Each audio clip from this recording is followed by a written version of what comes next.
Hello and welcome to the Origins of Islam.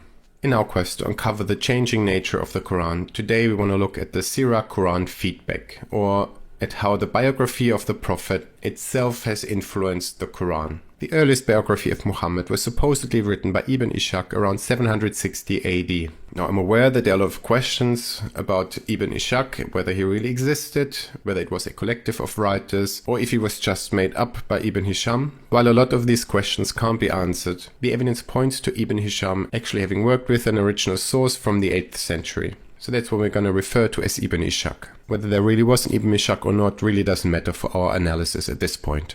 Now, Ibn Ishaq quotes 400 continuous verses from 7 surahs. Within those 400 verses, 53 verses are missing. These verses were likely later additions to the Quran. How do we know that?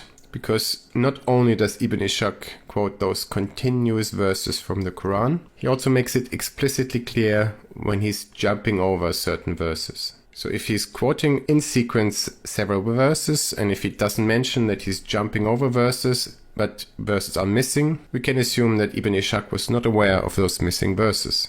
For example, let's look at Surah 48 verses 28 and 29. Ibn Ishaq's discussion of Surah 48 ends with verse 27.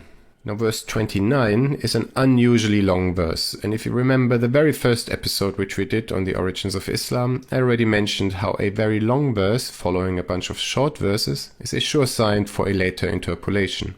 Now the interesting part is, in a completely different context, when discussing Surah 2, 103, regarding the hypocrites and the Jews, Ibn Ishaq quotes a letter which Muhammad supposedly wrote to the Jews explaining the verse in question. So the verse in question is Surah 2, 103. Quote, "And if they had believed and feared Allah, then the reward from Allah would have been far better, if only they knew." End quote. And lo and behold, Surah 48, 29, so one of those two missing verses, is taken verbatim from the letter quoted by Ibn Ishaq. So here we have an example of a feedback, where the Sira, which was written to provide context for the Quran, as we've seen in the last episode, itself influenced the contents of the Quran. A passage written as an explanation for Surah 2, 103 ends up becoming Surah 48, verse 29. Now, in al-Waqidi's biography of the Prophet Muhammad, which was written roughly around 810 AD, verse 29 is already included, but verse 28 is still missing. Verse 28 reads as follows: "It is he who sent his messenger with guidance and the religion of truth to manifest it over all religion, and sufficient is Allah as witness." This is taken from an Umayyad era coin, which was minted around 697 AD, which says, "Muhammad is the messenger of God, sent with guidance and the religion of truth to manifest it over all religion." Of course, when the coin was minted, this was probably read as "Praised be the messenger of God" and not as "Muhammad is the messenger of God." But when this verse was added, by that time, Muhammad was firmly established as the Prophet of Islam. If you look at these two quotes again, one from verse 28 and one from the coin, one thing that is of course interesting is the subtle differences. Now, if Surah 48:28 was already part of the Quran before the coin in question was minted, as the standard Islamic narrative would have it, then it would be inconceivable that the text of the Quran would be altered in such a way as it is now visible on the coin. It's the word of God after all. You can't just change it when minting a coin. However, if the coin precedes the verse in the Quran, then it can be explained, because the following verse 29 starts out with the phrase, "Muhammad is the messenger of God." Having it twice in a row would sound strange. Instead, the editors completed the quote from the coin by inserting the remainder before verse 29. Another example is Surah 9:40. This surah narrates a passage of Muhammad's biography where he and Abu Bakr hide in a cave during their flight from Mecca to Medina. It is one of the very few passages within the Quran where Muhammad clearly talks about an event in his life within the Quran. This passage has also been added between 760 and 810 AD. It is not present in Ibn Ishaq, but it is present in al-Waqidi.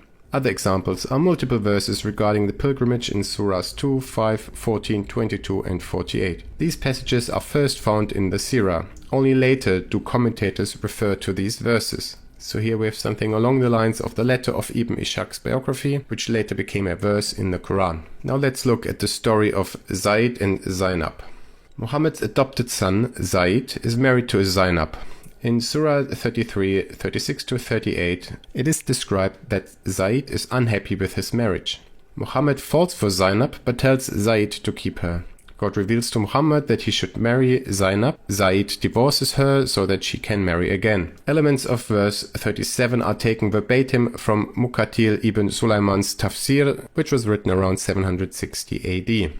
According to Islamic tradition, Muhammad's companion Anas ibn Malik, as well as Jews and even polytheists, complained, quote, "Muhammad has married the wife of his son at the same time that he forbids us to do the same."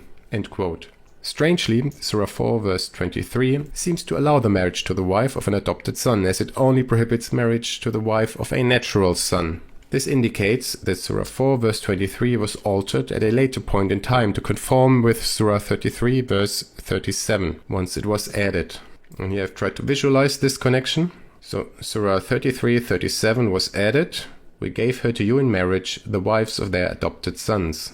This addition necessitated a change in Surah 4:23. "Prohibited to you are the wives of your sons who are from your loins." So your natural born sons, not your adopted sons.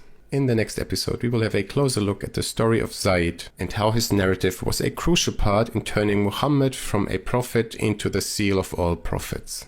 Until then, thank you very much for watching and see you next time.